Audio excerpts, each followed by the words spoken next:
का शीर्षक है पिता का दाव। जिन लोगों का विमल जी के सामने मुंह नहीं खुलता था, अब औलादों की वजह से वे लोग भी ताना देने से पीछे नहीं हट रहे थे। कई साल पहले विमल जी अपने जीवन की कमाई अपने बच्चों के साथ बांटना चाहते हैं। उन्होंने कभी भी अपने बच्चों में कोई भेदभाव नहीं किया और हमेशा उनकी इच्छाओं को पूरा करते रहे। विमल जी की पत्नी सुनंदा हमेशा उनसे आराम करने को कहती, लेकिन वह हमेशा बात को टाल जाते और कहते कि जो वो मेहनत कर रहे हैं अपने बच्चों के लिए ही तो कर रहे हैं।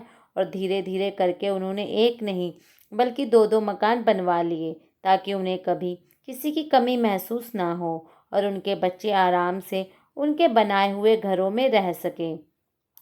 विमल जी की पूरे शहर में बहुत इज्जत थी और लोग हमेशा उनका नाम सम्मान से लेते थे।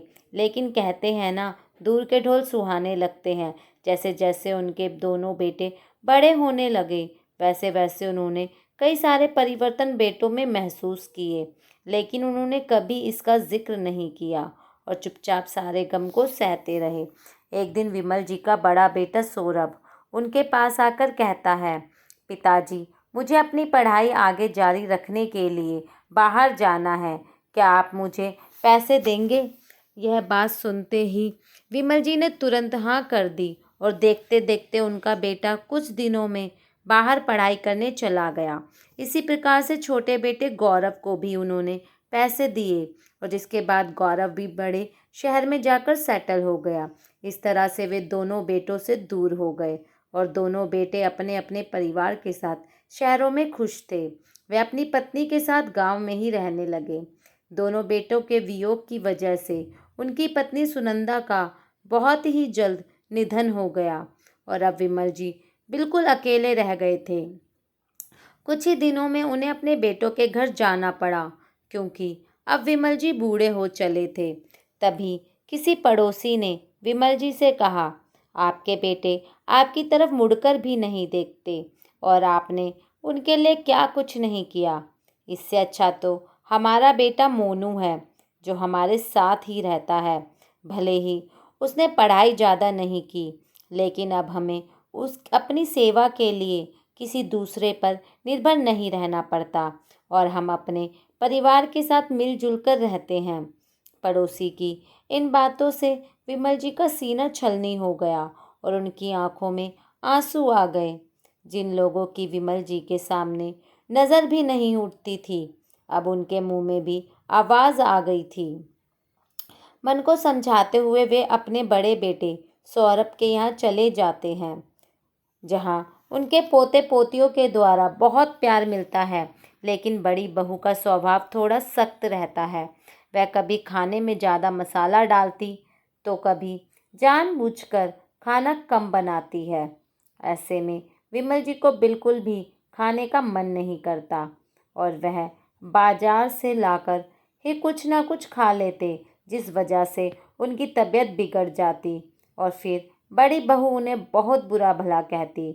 अचानक एक दिन उनका मन छोटे बेटे के घर जाने का होता है, लेकिन छोटा बेटा तो उनको यह बोलकर मना कर देता है कि उनकी देखभाल करने के लिए पति पत्नी के पास बिल्कुल समय नहीं है, क्योंकि दोनों नौकरी पेशा हैं और ऐसे में उनकी जिम्मेदारी नहीं उठा सकते।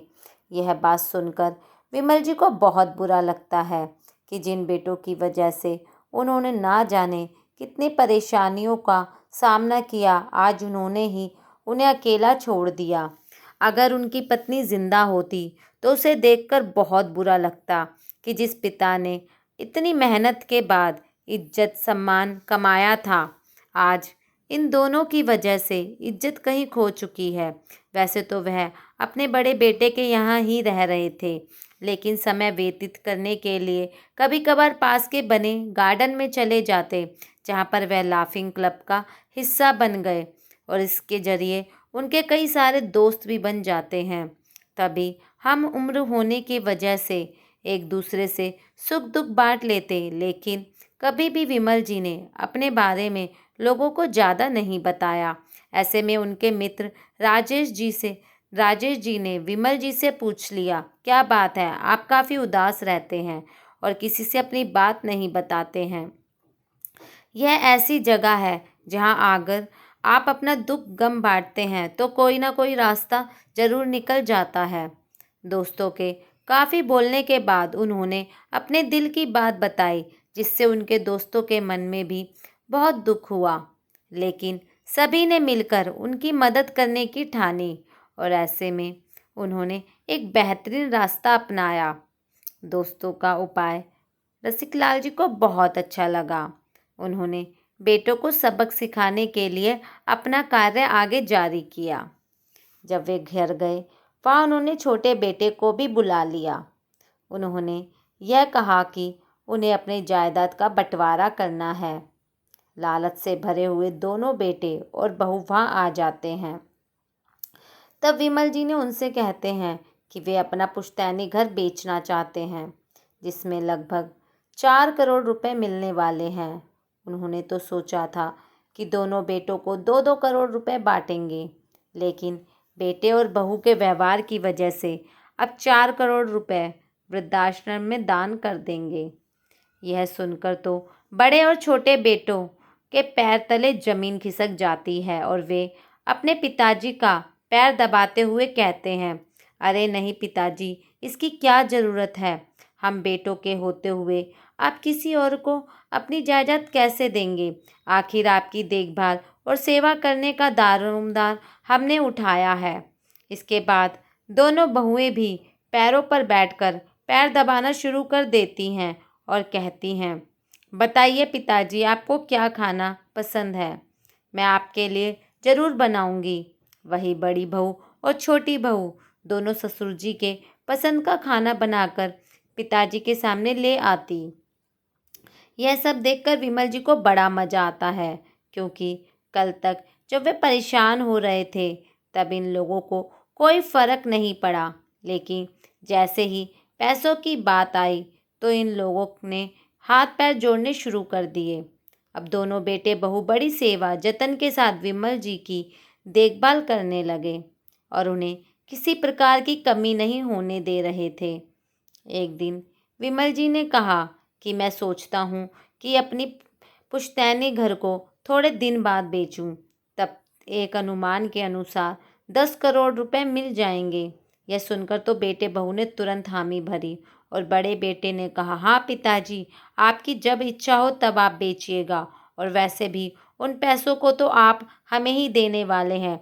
उस दिन के बाद से विमल जी के प्रति बेटे और बहू का व्यवहार बिल्कुल बदल गया, जिसे देखकर विमल जी के दोस्त भी खुश हो रहे थे और उन्होंने सीधे साधे विमल जी को टेढ़ी उंगली करके घी निकालना सिखा दिया था। पैसों की लालच में बेटे बहू ने उनकी बहुत ज़्यादा सेवा जतन की, जिसकी वजह से अब बेटे बहू की आदत भी पिता का ख्याल रखने की हो चुकी थी और वह भी पिता को पर्याप्त मान सम्मान देने लगे थे, जिसकी इच्छा उन्हें बहुत दिनों से थी। अब विमल जी अपनी पत्नी सुनंदा की फ़ोटो के सामने खड़े होकर उसे याद करते और कहते, अगर आज सुनंदा उनके साथ होती तो जीवन का नज़रिया कुछ और होता। और उनकी आंखों में आंसू आ जाते हैं।